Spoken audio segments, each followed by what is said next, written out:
সেখানে আগুন দিয়েছে, গাড়িটাই তো পুড়িয়েছি, বাড়ির ভিতরে আগুন দিয়েছে। পুলিশ যখন উদ্ধার করতে গেছে পুলিশের উপরে হামলা করেছে। হ্যাঁ, পুলিশের গুলিতে একজন মারা গেছে।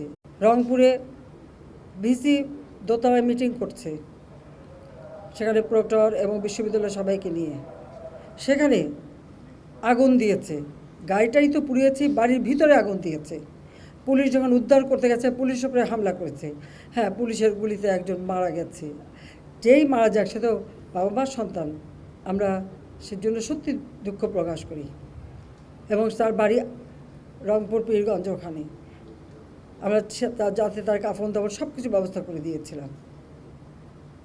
ছাত্রলীগের কয়েকজন নেতাকর্মীকে কিভাবে হত্যা করেছে। চট্টগ্রামে 6 তলার উপর থেকে ছুঁড়ে ছুঁড়ে নিচে ফেলেছে। যারা জীবন বাঁচাতে ঝুলে আছে